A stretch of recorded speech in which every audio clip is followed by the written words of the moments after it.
Commander HFY floated in the dark silence of space, trapped inside a metal coffin that was slowly killing him. The escape pod's walls pressed close around his scaled body, and every breath came harder than the last. Red warning lights blinked at him from the control panel, telling him what he already knew. He was going to die out here. 3 days ago, he had been standing on the bridge of the Stellar Dawn, watching his crew prepare for battle. The Korth Empire ships had appeared without warning, their black hulls cutting through space like predators, hunting prey.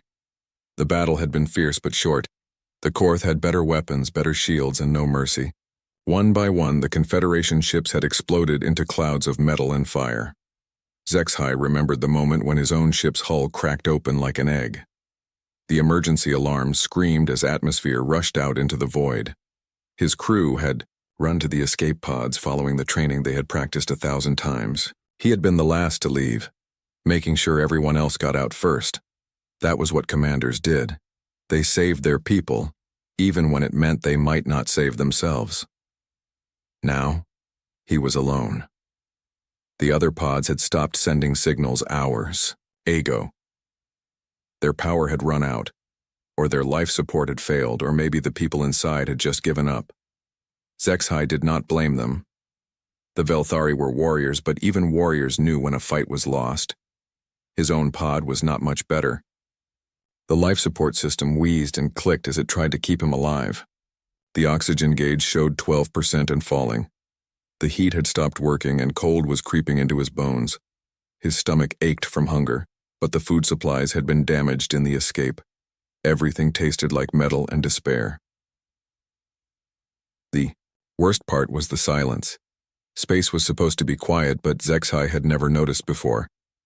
On his ship, there had always been sounds. Engines humming, computers beeping, crew members talking and laughing. Now there was nothing but his own breathing and the slow tick of dying machinery. He had sent out distress signals for 3 days straight. The emergency beacon pulsed every few seconds, crying out into the emptiness. But this sector of space was empty. No colonies, no trade routes, no patrol ships. The nearest Confederation base was weeks away, and they had bigger problems than one lost commander. The war with the Korth was going badly. Every ship and every soldier was needed elsewhere. HFY pulled up the star charts on his failing computer. The screen flickered and sparked, but he could still see the map. They were in the middle of nowhere, floating in a graveyard of twisted metal and frozen bodies. Even if someone wanted to rescue him, they would never think to look here. This place had no name, no value, no reason for anyone to visit. He thought about his family back on Veltar Prime. His mate Sira would be waiting for news. His children would ask why Daddy had not come home. The military would tell them he died with honor, fighting for the Confederation. They would give Sira a medal and a pension, and maybe name a street after him someday. It was better than some fates, but it felt hollow now. The pod shuddered and another warning light came on. The navigation system was failing too. Soon he would be drifting blind, unable to even know where he was. The irony made him laugh, though the sound came out as more of a wheeze. He was a starship commander who had traveled to 100 worlds, and now he could not even tell which way was up. HFY closed his eyes and tried to remember better times.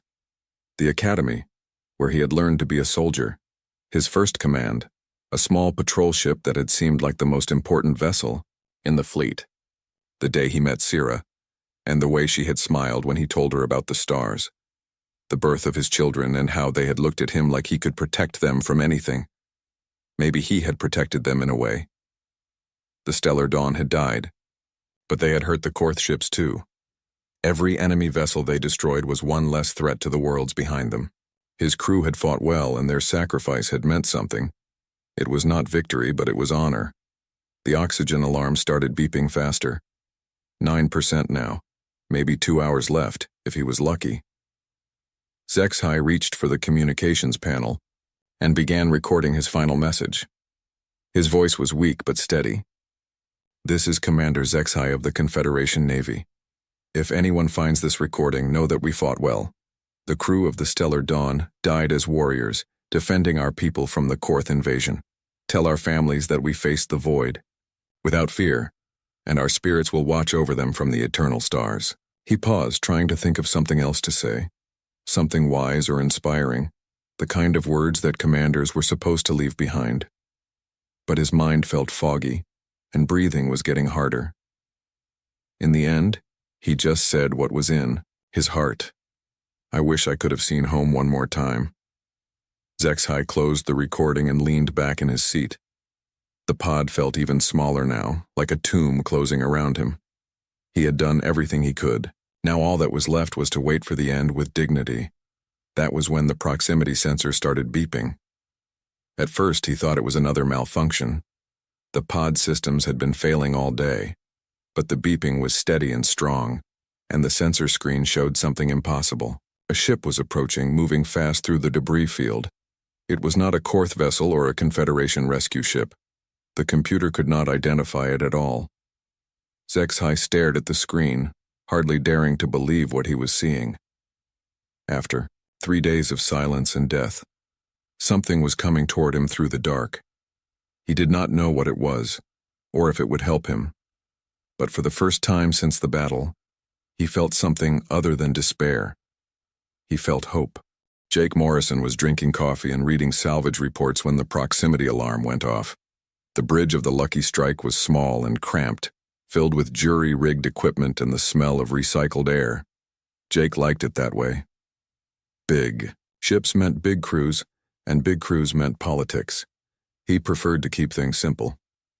"Captain, I'm getting some weird readings from Sector 7, called Sam Torres from the navigation station. She was young, maybe 25, with short black hair and quick hands that danced over her controls.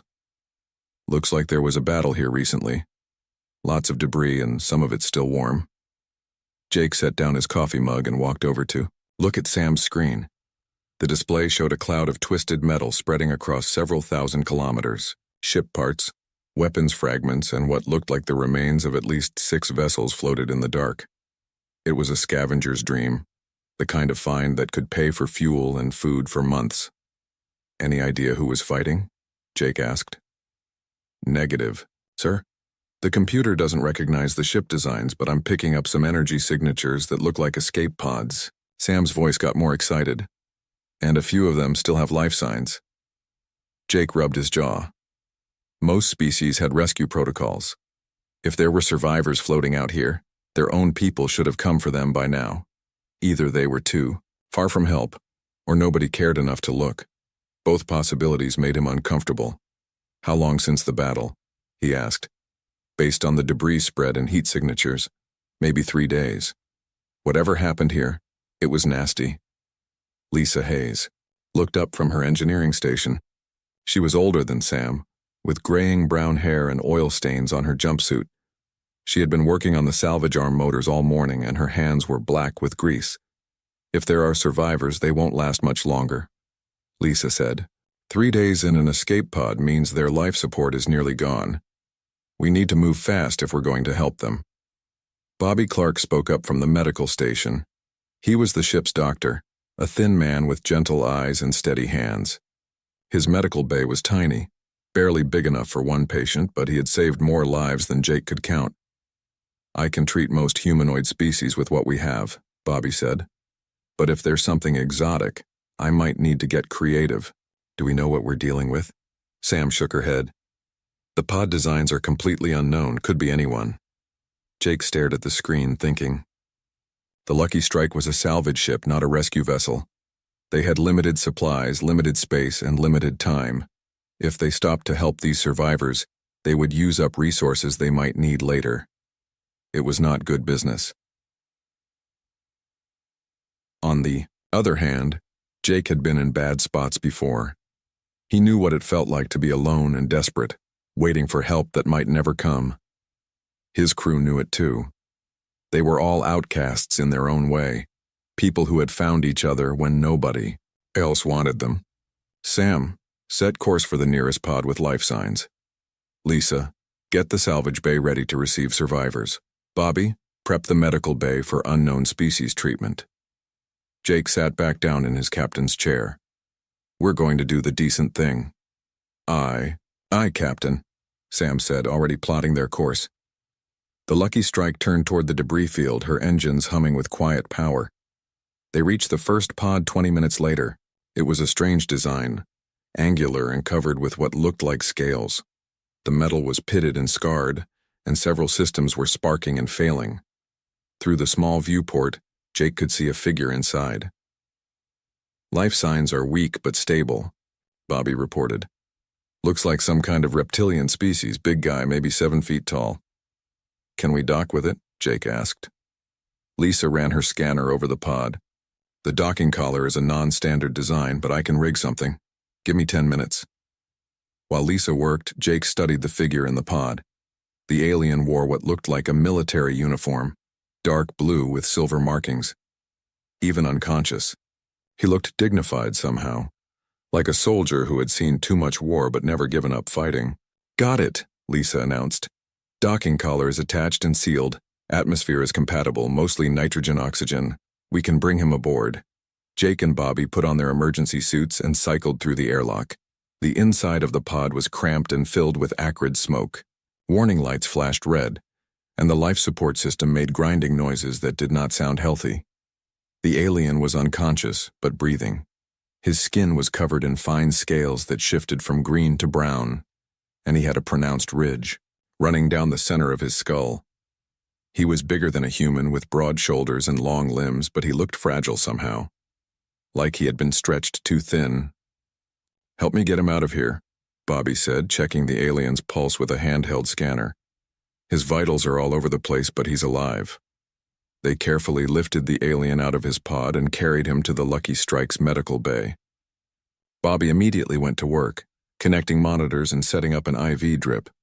The alien's biology was different from human, but not so different that Bobby could not help him. "Will he make it?" Jake asked. "I think so. He's dehydrated and suffering from oxygen deprivation, but nothing I can't fix. The bigger question is, what we do when he wakes up. We don't know if his people are friendly or hostile." Jake watched the alien's chest rise and fall under the medical bay's bright lights. The uniform suggested military, which could mean trouble, but the alien had been left to die in a pod, abandoned by his own side. That suggested he might be grateful for rescue, regardless of who provided it. "We treat him like a guest until he gives us reason to do otherwise," Jake decided. "How many other pods are out there?" Sam's voice came over the intercom. "I count 4 more with life signs, Captain, but they're scattered across the debris field, and some of them are in bad shape." Jake nodded. "Then we better get moving. Bobby, keep our guests stable." Lisa prepped the cargo bay for more survivors. Sam plot a course to the next pod. As the Lucky Strike moved through the wreckage, Jake wondered what they were getting themselves into.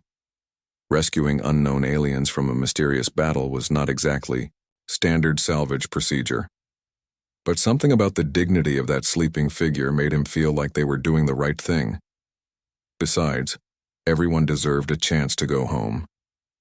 HFY woke up to the sound of unfamiliar voices speaking in a language he had never heard before.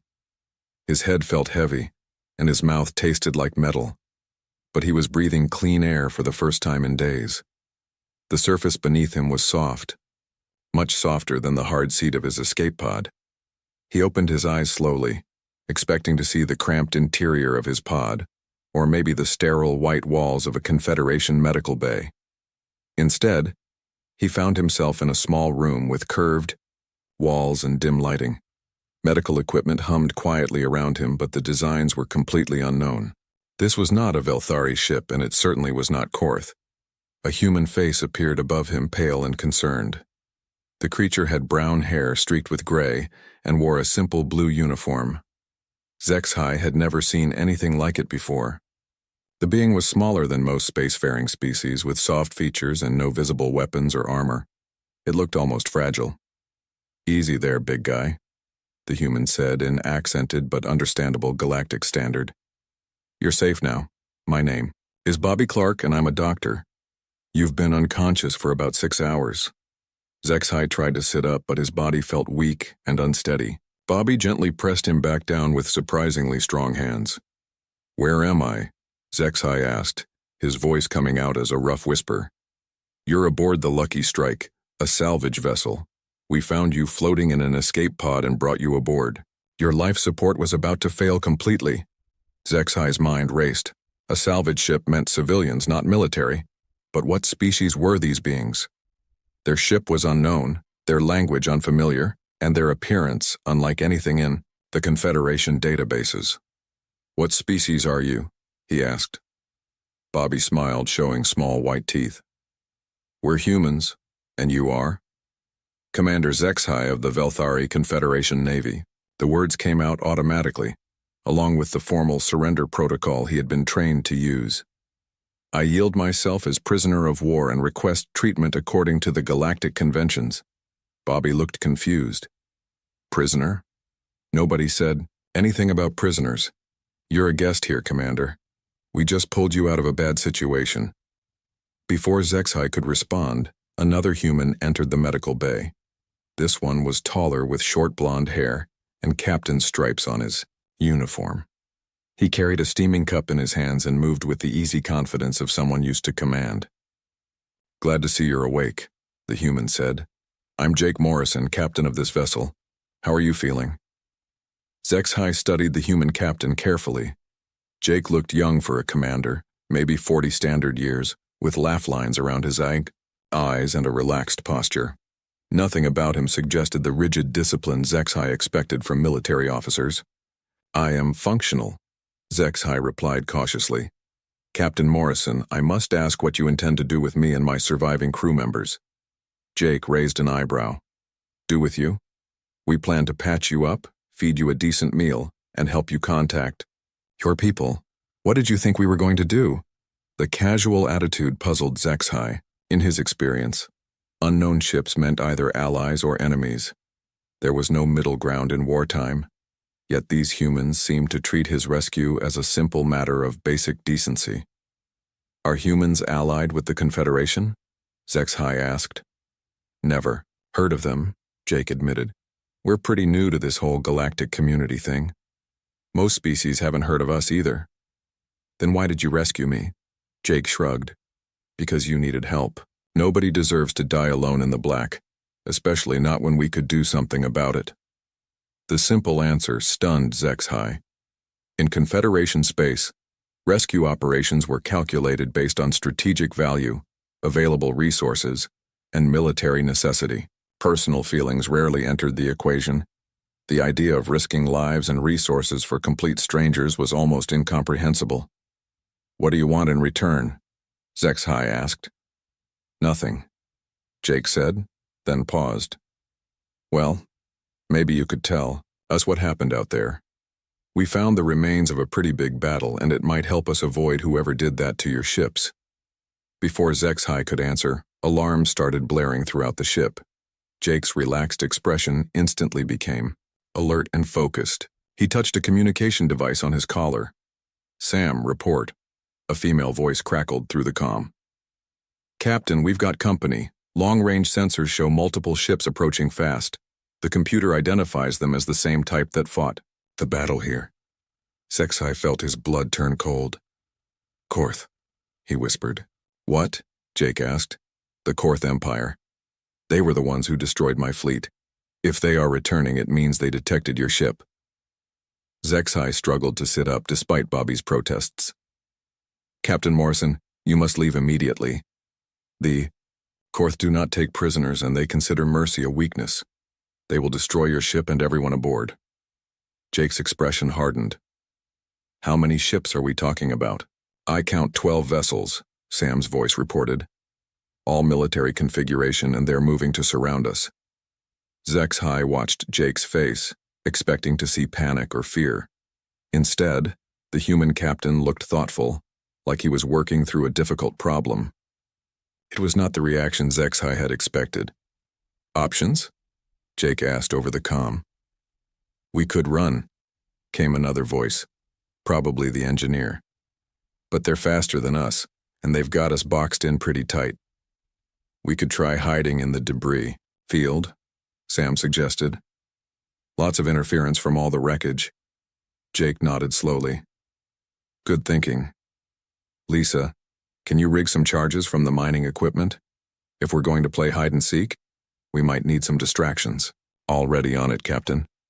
Zexai stared at the humans in amazement. Faced with impossible odds against a superior enemy, they were not surrendering or begging for mercy. They were planning to fight back using whatever tools they had available. It was either very brave or very stupid. "Captain Morrison," Zexai said urgently, "you do not understand. The Korth are a military empire with advanced weapons and trained warriors. Your salvage ship cannot hope to defeat them in battle." Jake looked at him with a slight smile. "Commander, you're probably right. But here's the thing about humans. We don't always do the smart thing. Sometimes we do the right thing instead." He turned toward the door, then paused. "Bobby, get our guest and the other survivors secured. This might get bumpy." As Jake left to take command of his ship, Zexai realized he was witnessing something he had never seen before. These humans were about to risk their lives to protect strangers from a species they had never encountered, against enemies they could not possibly defeat. It made no strategic sense whatsoever, and somehow that made it the most honorable thing Zexai had ever witnessed. The Lucky Strike shook as the first Korth energy blasts hit her shields. Jake gripped his captain's chair and watched the tactical display as 12 enemy ships moved to surround them. The Korth vessels were sleek and black, built for war, while his ship was a converted mining vessel held together with spare parts and hope. "Shields at 60%, Lisa called out from engineering. "Those hits packed a punch, but we're still in one piece." Jake nodded and opened a channel to the medical bay. "Bobby, how are our passengers?" "Secured and stable, Captain. The Velthari commander wants to talk to you." "Put him through." Zexai's voice came over the intercom, strained but determined. "Captain Morrison, you must abandon us and save your crew. The Korth will not stop until we are all dead. There is no honor in throwing away lives for prisoners." "You're not prisoners," Jake replied firmly. "You're guests, and humans don't abandon guests." Another barrage hit the ship, stronger this time. The lights flickered and sparks flew from damaged consoles. Sam wrestled with the navigation controls, using the debris field as cover while Lisa's explosive charges created false targets and confusion. "This is insane," Zexai said over the comm. "Your species has no stake in this conflict. Why are you risking everything for strangers?" Jake thought about the question as he watched the Korth ships closing in. It was a fair point. The smart thing would be to surrender or flee, to let the galaxy's problems sort themselves out. But Jake had never been particularly smart about these things. "Because it's the right thing to do," he said simply. The Lucky Strike dived behind, a large piece of wreckage, using it as a shield. Lisa's charges detonated in sequence, creating a wall of fire and metal that confused the Korth sensors. For a moment, they had breathing room. "Captain," Sam said, studying her displays, "I'm picking up something strange from the Korth fleet. Their formation is breaking up, some of the ships are pulling back." Jake frowned. "Why would they do that?" Zexai's voice came back on the comm, filled with amazement. "Captain, I am monitoring their communications. The Korth commanders are arguing among themselves. They have never seen tactics like yours before. Some of them think you are using Velthari survivors as bait for a trap." "Are we?" Jake asked with a slight grin. "In a sense, yes, but not the way they think." The Lucky Strike's sensors showed 3 Korth ships advancing while the others held back. Jake saw an opportunity and took it. "Sam, micro-jump us to grid 77. Lisa, prepare the mining charges for manual detonation." "Got it, Captain." The ship vanished in a flash of light and reappeared behind the advancing Korth vessels. Lisa triggered the charges, sending chunks of debris flying into the enemy formation. One Korth ship took a direct hit and spiraled away, its engines trailing fire. "Impossible," came a growling voice over the open channel. "What manner of warriors? Are these humans?"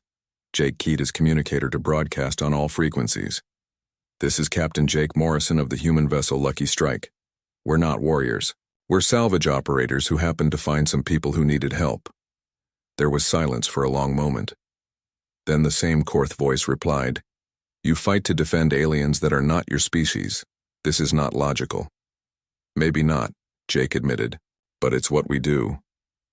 The tactical display showed the Korth ships reforming, but their attack pattern was different now. More cautious, more confused. They had been expecting standard military tactics. not the improvised guerrilla warfare of a desperate salvage crew. "Captain," Zexhai said over the comm, "may I suggest something?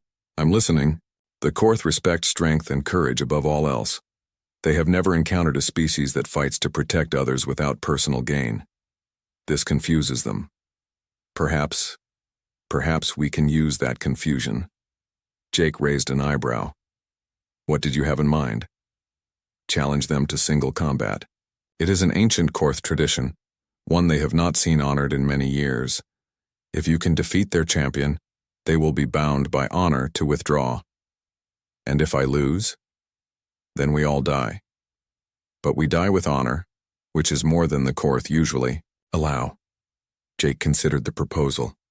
It was risky, probably suicidal, but it might be their only chance. The Lucky Strike could not survive much longer against the Korth fleet, and running was no longer an option. "Patch me through to the Korth commander," Jake said. Moments later, a harsh voice filled the bridge. "This is War Leader Thakmor of the Korth Empire.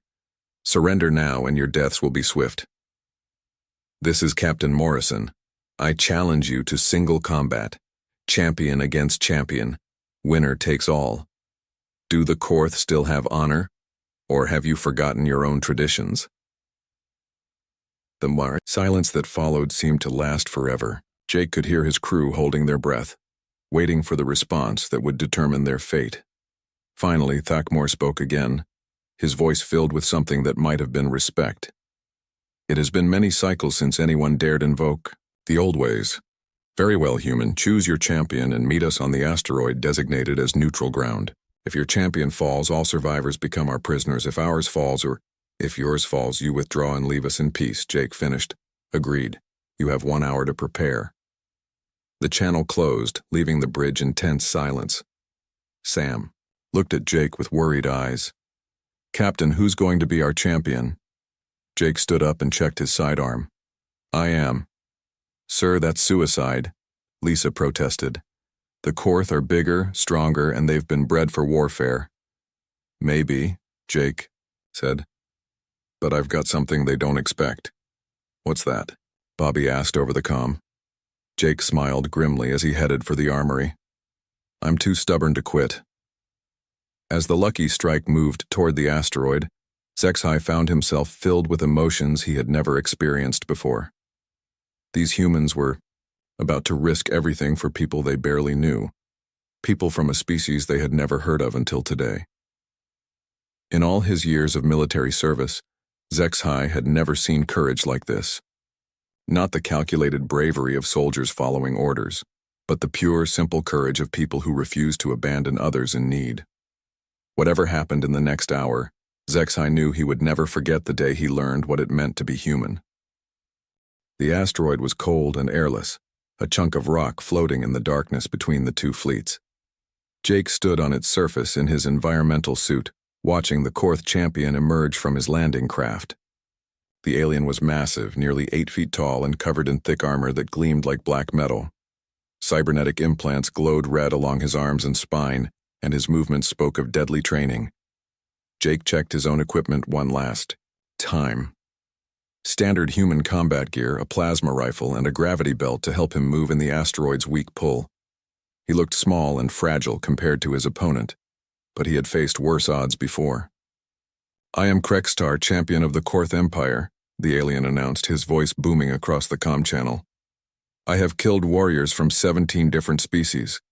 You will be the 18th. "Jake Morrison, salvage captain," Jake replied calmly. "I've survived 3 ship explosions, 2 pirate attacks, and my ex-wife's cooking. Let's get this over with." The Korth champion paused, confused by Jake's casual tone. Most beings showed fear or anger before battle. This human seemed almost bored. "You mock me," Krextar growled. "Not really. Just trying to keep things light." They faced each other across 50 meters of rocky ground. The rules were simple. Weapons allowed. No outside interference, fight until one could no longer continue. Jake could see both fleets watching from orbit, waiting to see which species would claim victory. "Begin," came War Leader Thakmor's voice, over the comm. Krextar moved first, raising his massive energy cannon and firing a blast that could have destroyed a small building. Jake was already rolling behind a boulder when the shot hit, sending rock fragments flying in all directions. The Korth champion advanced steadily, firing shot after shot with mechanical precision. Each blast carved chunks out of Jake's cover, slowly wearing it away. Jake waited, counting shots and studying his opponent's movements. When Krextar paused to check his weapon's charge, Jake made his move. He sprinted from cover, zigzagging, across the uneven ground as energy blasts sizzled past his head. The low gravity helped him move faster than the heavy Korth expected. Jake's plasma rifle barked twice, hitting Krextar's armor and leaving glowing scorch marks, but doing no real damage. The champion laughed and swung his massive fist, missing Jake by inches as the human ducked and rolled away. "You are fast, little human, but you cannot hurt me. Surrender now, and I will make your death quick." Jake didn't answer. He was too busy studying the asteroid's surface, looking for something he could use. The rock was ancient and unstable, with deep cracks running through its core. An idea began to form in his mind. He fired his rifle again, not at Krextar, but at the ground near the champion's feet. The plasma bolt carved into the rock, following one of the natural cracks. Krextar stumbled slightly as the surface shifted beneath him. "Missed again?" the Korth taunted. "Did I?" Jake asked. He fired 3 more shots in quick succession, each one targeting a different crack in the asteroid's surface. The rock began to groan and shift as the natural stress points weakened. Krextar looked around nervously as small pieces of debris started floating away. "What are you doing?" the champion demanded. "Physics," Jake replied, and fired his final shot directly into the largest crack. The asteroid shuddered and split along its fault lines. The section where Krextar stood broke away from the main body, spinning slowly into space. The Korth champion's heavy armor, designed for strength rather than mobility, became a liability in the shifting gravity field. Jake used his gravity belt to anchor himself to the stable part of the asteroid while Krextar flailed helplessly, trying to reach solid ground. The champion's energy cannon was useless now. Any shot powerful enough to reach Jake would destabilize his own piece of rock even further. "Impossible," Krextar snarled. "You fight without honor. A true warrior would face me directly." Jake pulled out his sidearm, a simple projectile weapon, and aimed it carefully. Honor doesn't mean being stupid. It means protecting the people who trust you. The bullet struck Krextar's weapon, shattering its power core. The explosion sent the Korth champion tumbling end over end into the void, his armor's thrusters unable to compensate for the blast. Jake activated his suit's emergency beacon and waited. Within minutes, a Korth rescue pod arrived to collect their defeated champion. Krextar was alive but helpless, floating unconscious in his damaged armor. The comm channel crackled with war leader Thakmor's voice. "The human has won. By the ancient laws, we withdraw." But Jake wasn't finished. He opened a channel to the entire Korth fleet. "Wait, I want to return your champion." Silence filled the comm channel. Finally, Thakmor spoke again, his voice filled with confusion. "Return him? He has been defeated. His life is forfeit according to our laws." "Not according to ours," Jake said firmly. "Among humans, we don't kill defeated enemies. We help them." Jake guided the rescue pod toward the Korth fleet, using his suit's limited thrusters. It was a slow journey, but he made sure Krextar reached his own people safely. When the pod docked with the Korth flagship, Thakmor himself came on the comm. "Human Captain Morrison, you have shown mercy to a defeated enemy. This is unprecedented. Why do you spare him?" "Because that's what civilized people do," Jake replied. "We fight when we have to, but we don't kill when we don't have to." The Korth fleet began to withdraw as promised, but several ships lingered. Over the next hour, Jake received more communications from Korth commanders than he knew what to do with. They asked questions about human philosophy, human tactics, human values. Some seemed angry, others confused, but all seemed affected by what they had witnessed. Back aboard the Lucky Strike, HFY stood in the observation lounge watching the last Korth ships disappear into hyperspace. Jake found him there an hour later, staring out at the stars. "Commander, how are you feeling?" Jake asked. Changed, Sexhi replied quietly. In all my years of military service, I have never seen anything like what happened today. You defeated an enemy through cleverness rather than force, then showed mercy when you could have claimed vengeance. Jake shrugged. Just seemed like the right thing to do. That is exactly what I mean, Sexhi said, turning to face the human captain. Most species would have calculated the strategic value, weighed the risks and benefits. You simply did what felt right. What will you do now? Jake asked. Sexhi was quiet for a long moment. I will return to Confederation space, but not to resume my old duties. What I have learned here must be shared. The galaxy needs to know about humanity, about your way of thinking. Think it will make a difference? I believe it already has, Sexhi replied, gesturing toward the space where the Korth fleet had been. Some of those ships left with questions they never had before, seeds of doubt about their own methods. That is how change begins, one mind at a time. 3 months later, reports began filtering through the galactic networks about strange incidents in Korth space. Ships sparing defeated enemies, commanders showing mercy to prisoners. Some called it weakness, others called it evolution. But in the cargo bay of the Lucky Strike, now heading toward human space with a full load of valuable salvage, Jake Morrison was just glad to be alive. He had no idea that his simple act of decency had started something that would reshape the galaxy. After all, that's what humans did. They helped people, they did the right thing, and they never left anyone behind, even when it seemed impossible. Commander Alex Donovan stared at the official decree on his screen. His hands trembled slightly as he read it for the 3rd time. The words remained the same, but he still couldn't believe them. By unanimous vote of the Galactic Council, all human military forces are hereby banned from participation in any interstellar conflict. Earth vessels are restricted to defensive operations within Sol system only. The Galactic Council chambers fell silent as the final vote was tallied. Humans sat on one side of the Grand Hall, representatives from 26 alien species on the other. The division wasn't just physical, it was philosophical. Alex watched as Admiral Laura Bennett, Earth's highest-ranking officer, stood to address the council. Her uniform was crisp, but her face showed the strain of the past 3 months. We came when you called for help, she said, her voice steady despite her obvious anger. We sacrificed our ships and our people to stop the Krell invasion. And this is how you thank us? The massive Dral-Ken representative, Ambassador Ko Lath, rose from his seat.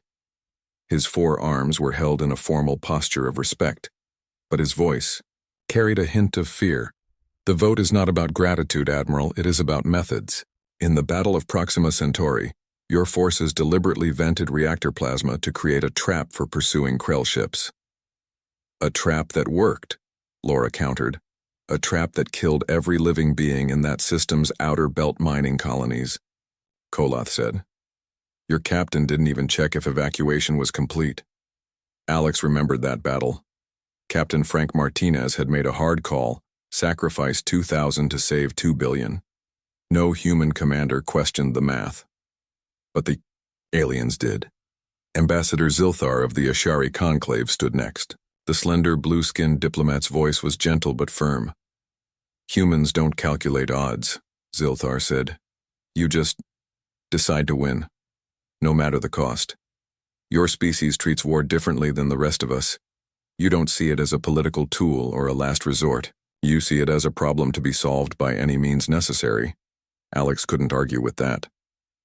Humanity had entered the galactic stage just 5 years ago when a Krell scouting fleet entered Sol system. Earth's United Defense Forces had destroyed them in days, using tactics the aliens considered barbaric, but effective. When the full Krell Dominion launched their campaign to conquer Council space a year later, humanity was invited to join the fight. The Council had expected Earth to contribute a few ships, some resources. Instead, humanity threw everything they had into the war. They converted passenger ships into carriers, mining tools into weapons, and civilian stations into fortresses. The Yao, Krell expected to face the methodical, rule-bound Council forces. Instead, they met humans who fought without concern for themselves, who sacrificed single ships to destroy larger targets, who used civilian infrastructure as bait to draw enemies into ambushes. In 18 months, the Krell were defeated, but the Council was horrified by humanity's methods. "The ban is effective immediately," announced Grand Counselor Val Sheen. "All human military vessels must return to Sol system within 30 days. Non-compliance will result in further sanctions." Alex looked around the Earth delegation. Some faces showed anger, others resignation. They had known this was coming. 3 days later, Alex sat in the officer's lounge of the Earth defense vessel Intrepid as it prepared to depart Council space. The ship had lost 40% of its crew in the final battle against the Krell flagship. Those who remained were mostly quiet as they watched news feeds from across the galaxy. "They're calling us savages," said Lieutenant Samantha Powell, sliding into the seat across from Alex. She pushed a tablet toward him displaying headlines from various alien news sources. "Humans, too dangerous to fight alongside. Council bans reckless Earth forces, the species that knows no limits in war." Alex pushed the tablet away. "We won their war for them." "That's the problem," said a voice from behind. Captain Olivia Wells joined them, her face showing the fatigue they all felt. "We showed them something they didn't want to see." "What's that, Captain?" Alex asked. "That their rules of war don't work against an enemy that doesn't play by the rules," she said, taking a seat.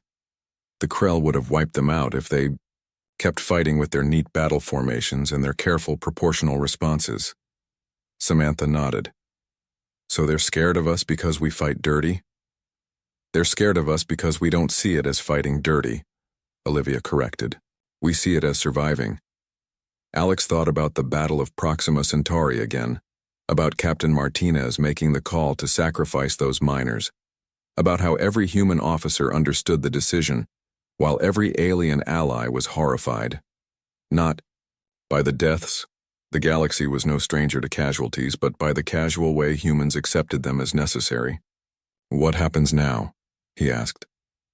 "We go home," Olivia said simply. "We develop our technology, strengthen our defenses, and wait." "Wait for what?" Samantha asked. "For the day they need us again," Olivia replied. "Because they will. The galaxy is too big and too dangerous for their careful approach to last forever." As Earth's fleet made its way home, delegations from across Council space watched them depart. Some with relief, others with concern. In private chambers, debates had already begun about whether the ban was wise. Ambassador Zilthar sat with Grand Counselor Val Sheen in her private study. "They saved us," Zilthar said quietly. "At what cost?" Val Sheen replied. "Their methods break every ethical code we have established for warfare. Perhaps our codes were made for a more civilized time," Zilthar suggested. "The Krell showed no mercy, followed no rules, and neither did the humans," Val Sheen said. "That is precisely why they are dangerous." Zilthar looked out at the departing Earthships, visible as tiny points of light against the blackness of space. "I fear we may have made a terrible mistake," he said. "Not because we need their protection, but because we have just shown every potential enemy in the galaxy that humans are the species to fear. We have painted a target on their world." Val Sheen nodded slowly. "Perhaps, but the vote is done. The humans will return to their system, and the galaxy will have time to forget their methods."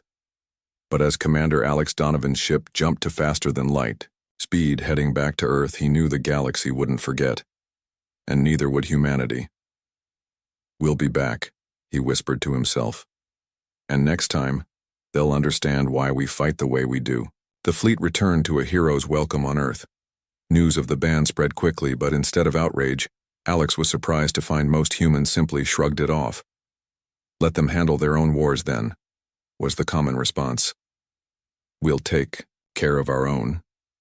But deep in secure facilities across Earth, military planners were already at work. If humanity couldn't fight alongside the galactic community, they would prepare to fight alone. And somewhere beyond known space, forces were gathering that would make the Krell look like a minor threat. Forces that wouldn't follow rules of engagement or honor surrenders. Forces that would test the Council's ban on human warfare to its breaking point. 50 years passed since the ban. Earth turned inward, developing its technology in isolation. The old warriors like Commander Alex Donovan had long since retired or passed away. A new generation of humans had grown up hearing stories about the galaxy but never experiencing it firsthand. Captain Olivia Donovan stood on the bridge of the Earth defense vessel Relentless, staring at the stars through the main viewport. At 45, she had her grandfather's strong jaw and determined eyes. She had joined Earth's defense forces to follow in his footsteps, though the missions had changed. No more grand battles across the stars, just patrols of the Sol system and occasional escort duties for the few merchant ships allowed to trade with nearby Council worlds. "Captain, we're receiving a priority transmission," said Lieutenant Eric Barnes from the communications station. It's from the Galactic Council." Olivia turned sharply. The Council rarely contacted Earth directly these days. "On screen," she ordered. The face that appeared was blue-skinned with large silver eyes. An Ashari. But not just any Ashari. This was Ambassador Treljar, son of the famous Zilthar, who had been present at the Council meeting that banned humans 50 years ago.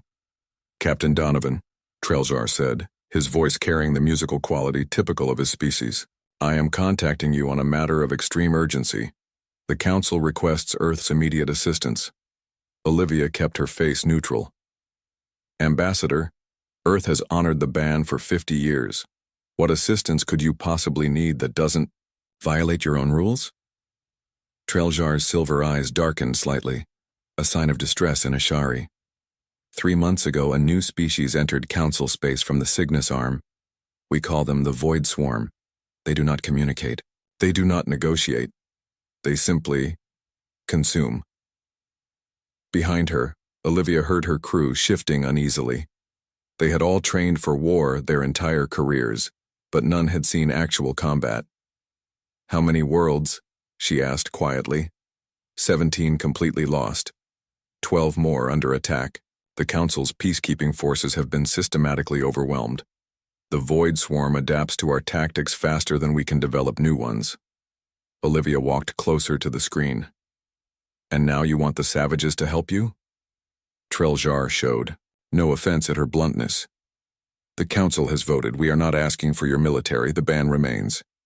We are asking for observers, advisors, 12 humans with combat experience to observe our operations and provide perspective."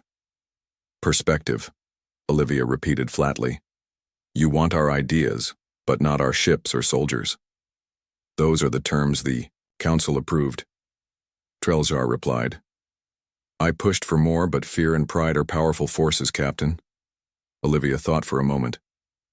"I'll need to consult with Earth Command." "Of course. But please hurry. The Thalasian homeworld fell yesterday. 8 billion souls. The evacuation ships didn't even make it out of orbit." The transmission ended and Olivia turned to her XO, Commander Paul Wright. "What do you think?" she asked. Paul's eyes were hard. "I think they're desperate but still too proud to admit they need us. They want our brains but not our guns." "That's how I see it too," Olivia said. "Set course for Earth. I want to make this pitch to command in person." 3 weeks later, 12 humans prepared to board a Council diplomatic vessel in Earth orbit. Lieutenant Ryan Miller checked his luggage one last time. No weapons. The Council had been very clear about that. Just observation equipment, data pads, and civilian clothes. "Ready for this?" asked Chief Science Officer Heather Caldwell as she joined him in the shuttle bay. Ryan shrugged. "Ready to watch aliens fight a losing war while we take notes?" "Not really." Heather smiled grimly. "That's not why we're going." "No?" Ryan raised an eyebrow. "No," she said firmly.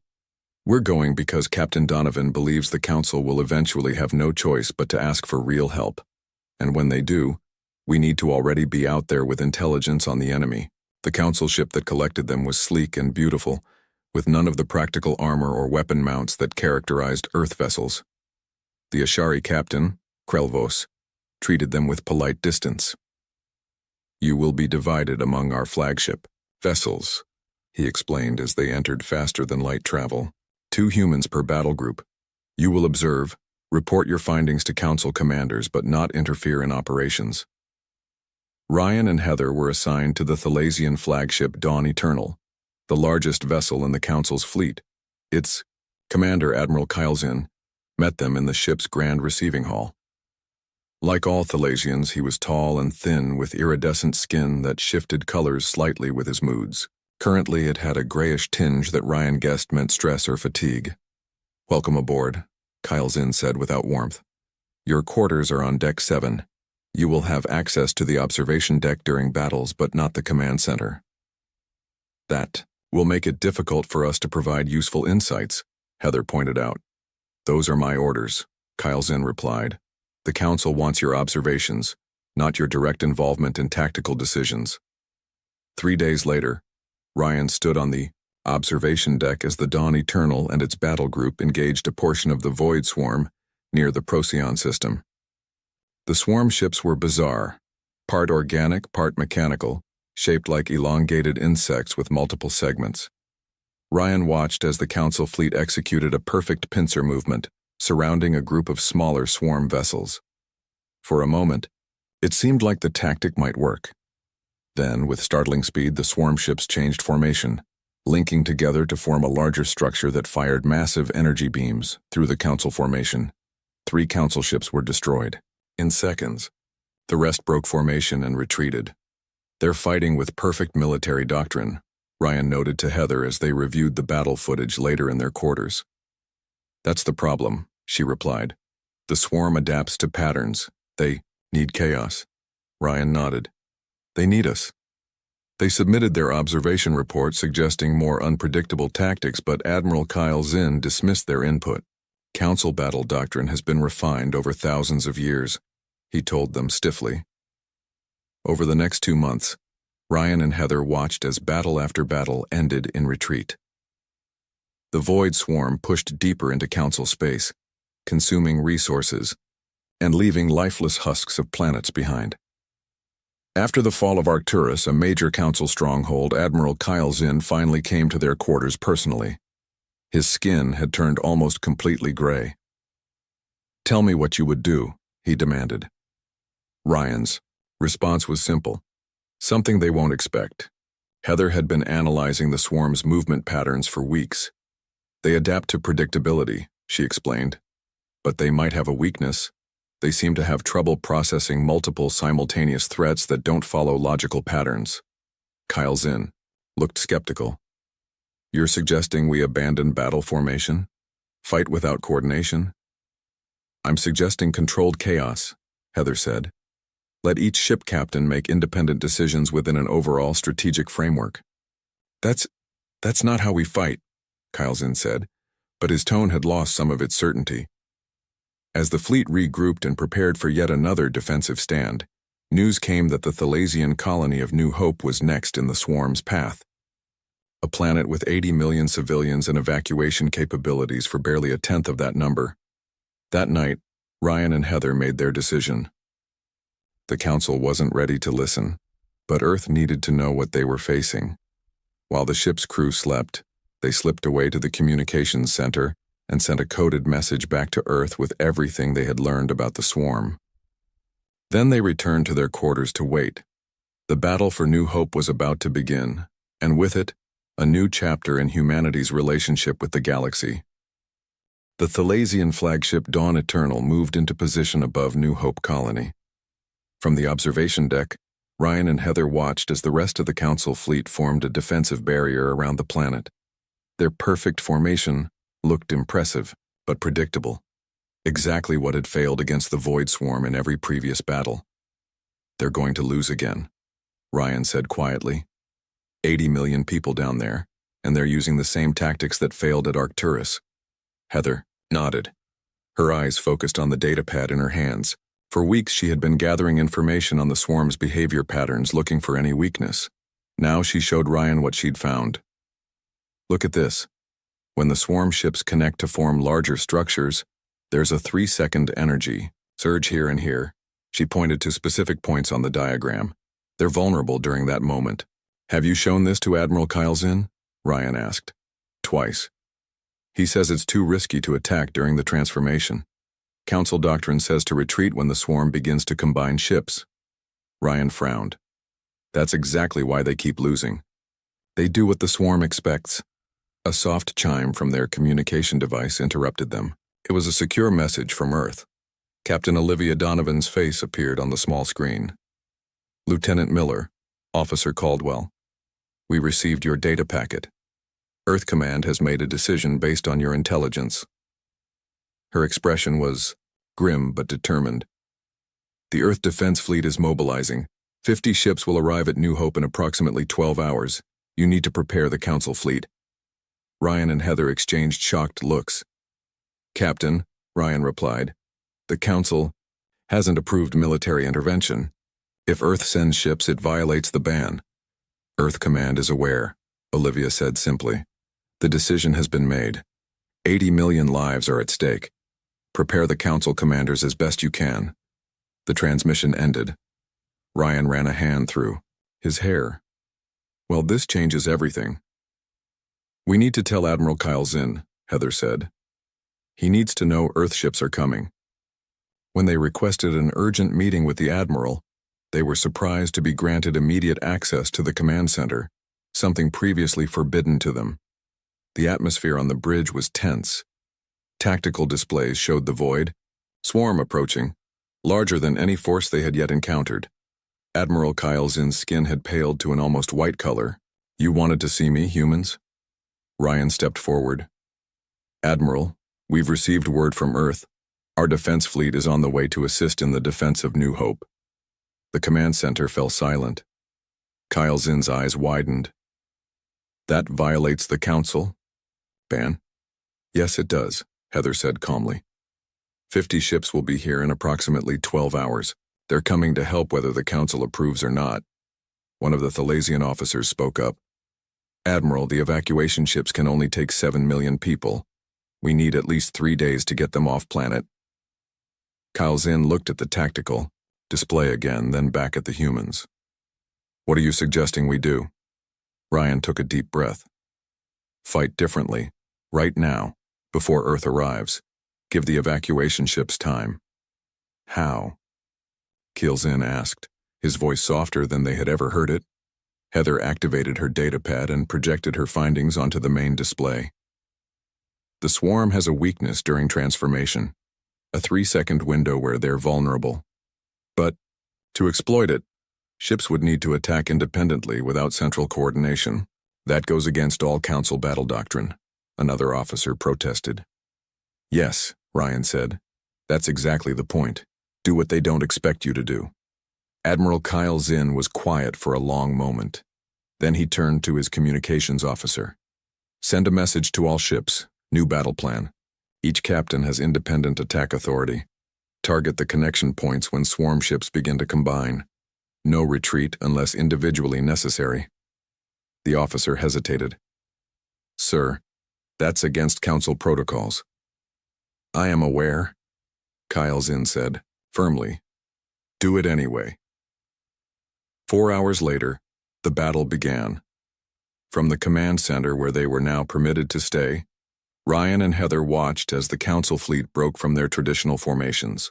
Instead of the coordinated movements they had always used, each ship now fought independently, targeting the swarm's connection points during transformation. For the first time, the swarm seemed confused. Their usual adaptive strategy faltered. Against the unpredictable attacks, several smaller swarm ships were destroyed before they could combine.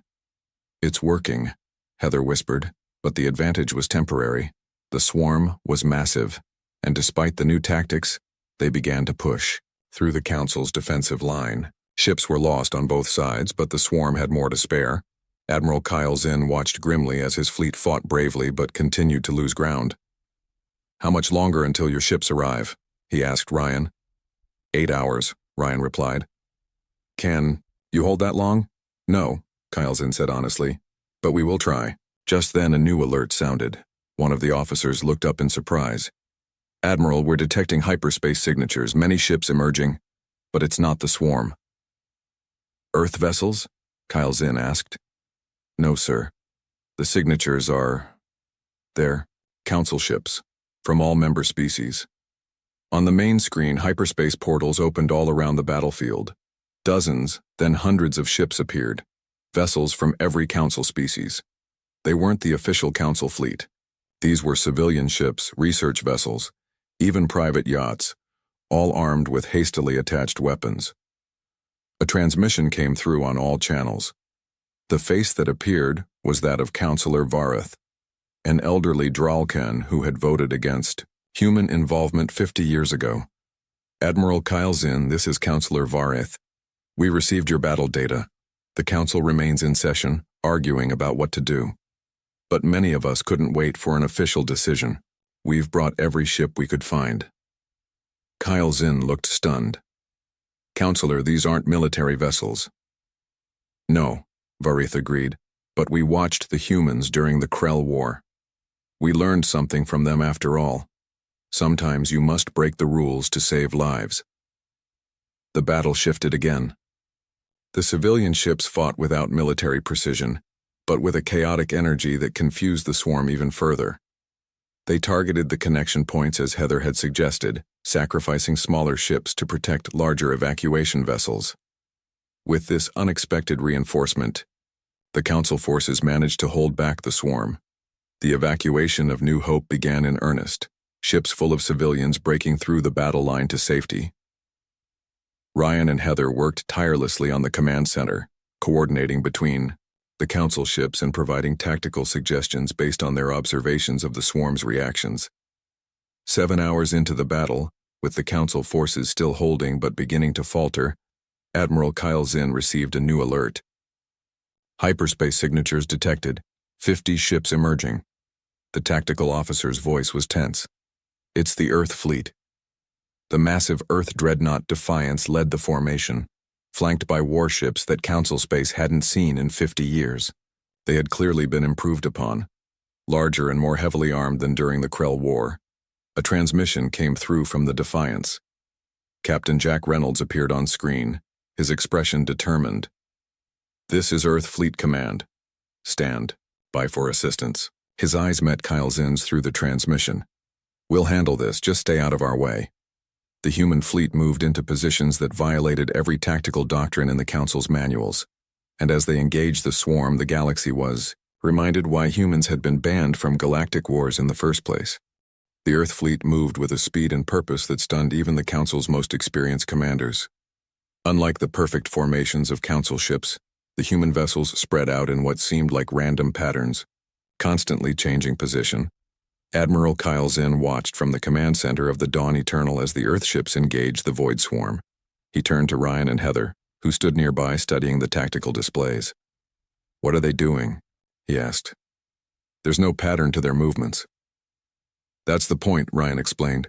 They're being unpredictable. The swarm can't adapt to what it can't predict.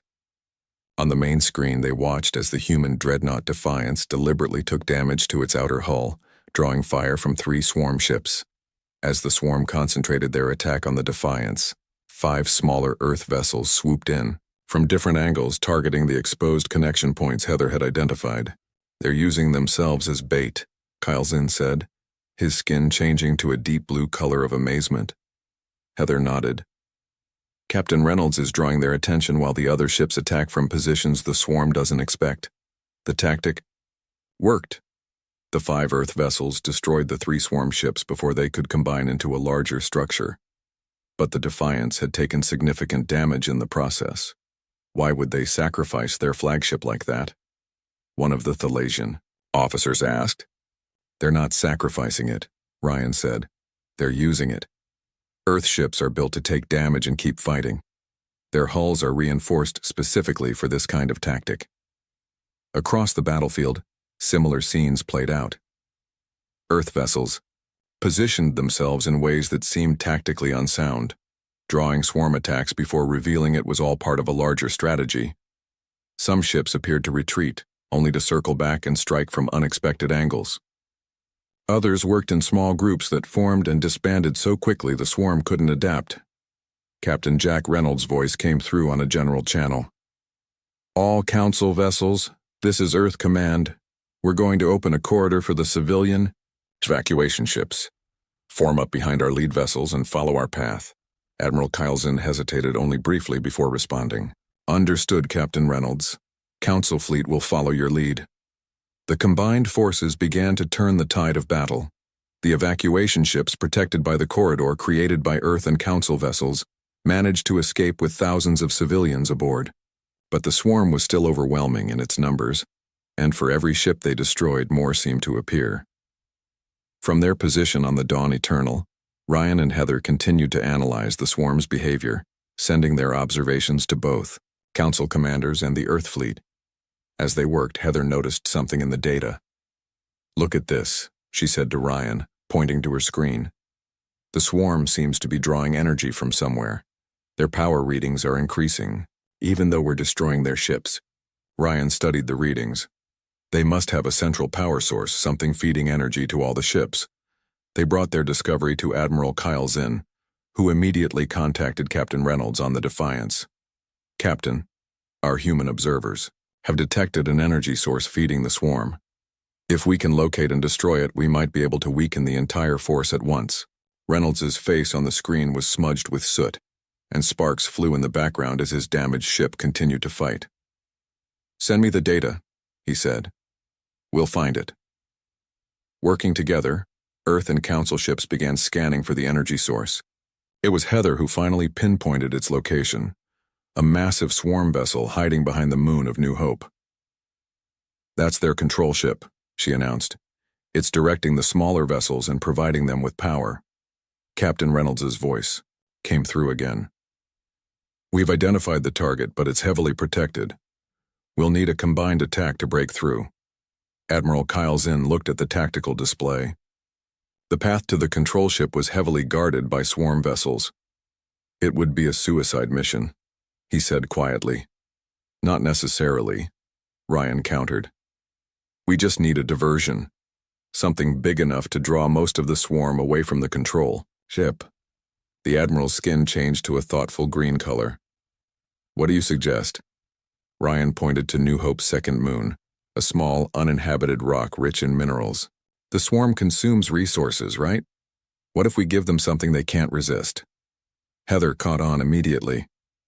"We could rig the moon with explosives, make it look like we're trying to deny them resources by destroying it." "The swarm would move to stop us," Ryan continued, drawing ships away from the control vessel. Admiral Kylezin considered the plan. It was reckless, dangerous, and exactly the kind of thinking that had gotten humans banned from galactic wars. It was also their best chance to save millions of lives. "How would we detonate an entire moon?" he asked. "We wouldn't actually destroy it," Heather explained. "Just make the swarm think we're about to. A few strategic explosions on the surface would be enough." The plan was quickly communicated to Captain Reynolds, who approved immediately. "Classic human distraction technique," he said with a grim smile. "We'll handle the explosives. Admiral, have your fleet ready to strike the control ship the moment the swarm takes the bait." 6 Earth vessels broke away from the main battle, carrying mining explosives that had been hastily repurposed as weapons. They landed on the small moon and began setting charges while the rest of the Earth and Council fleets continued to fight, protecting the remaining evacuation ships. From the Dawn Eternal, Ryan and Heather watched as the trap was set. "This is exactly why the Council banned us," Ryan said quietly. "We turn anything into a weapon, even a moon." Heather nodded. "And it's exactly why they need us now." The explosives were detonated in sequence, creating massive plumes of dust and rock that shot into space. Sensors across all ships detected the explosions, and as predicted, a large portion of the swarm immediately changed course toward the moon. "They took the bait," Admiral Kylezin announced. "All ships prepare to attack the control vessel." The combined Earth and Council fleets surged toward the now less protected control ship. The Defiance, despite its damage, led the charge. Earth vessels took the brunt of the defensive fire, allowing Council ships to target weak points with precision. As they closed in on the massive control ship, Captain Reynolds's voice came through one last time. "We're going to break through their outer defenses. Be ready to hit the core the moment we create an opening." The Defiance and 3 other Earth vessels accelerated to full speed, aiming directly at the control ship's main defense array. It was a maneuver that no Council commander would ever have approved, a deliberate collision course. At the last possible moment, the Earth ships fired all weapons at a single point, creating a breach in the control ship's defenses. Two of the Earth vessels couldn't pull away in time and crashed into the swarm ship, tearing open a massive hole in its structure. "Now," shouted Admiral Kylezin, "all ships, target the breach." Every remaining vessel in the combined fleet fired into the opening, their weapons reaching the control ship's vulnerable core. For a moment, nothing happened. Then, a massive energy surge erupted from within the swarm vessel. It began to break apart, massive sections tearing away as internal explosions ripped through its structure. Across the battlefield, the effect was immediate. Smaller swarm ships began to drift aimlessly, their coordination lost. Some simply shut down, while others fired randomly, no longer following any discernible pattern. "We did it," Heather breathed, watching the tactical display as the swarm fell into chaos. The battle wasn't over. There were still hundreds of swarm ships to deal with, but without their control ship, they were no longer an organized force. One by one, the remaining swarm vessels were destroyed or disabled. As the fighting died down, Admiral Kylezin turned to Ryan and Heather. His skin had turned a deep purple color they had never seen before. "Is this what it was like?" he asked, quietly. "During the Krell War?" Ryan nodded. "This is why we fight the way we do. Sometimes the only way to win is to do the unexpected, even if it means breaking the rules." The Admiral looked back at the view screen, where the remnants of both fleets drifted among the debris of the battle. 2 Earth vessels had been completely destroyed in the final attack on the control ship. Dozens more were damaged, including the Defiance.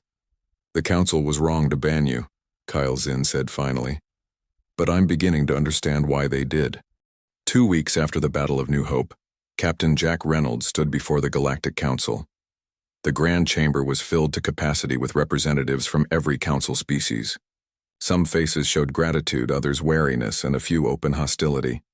The Earth fleet had saved New Hope and destroyed the Void Swarm control ship, but at a cost. 7 human vessels had been lost completely. 23 more, including the Dreadnought Defiance, needed major repairs.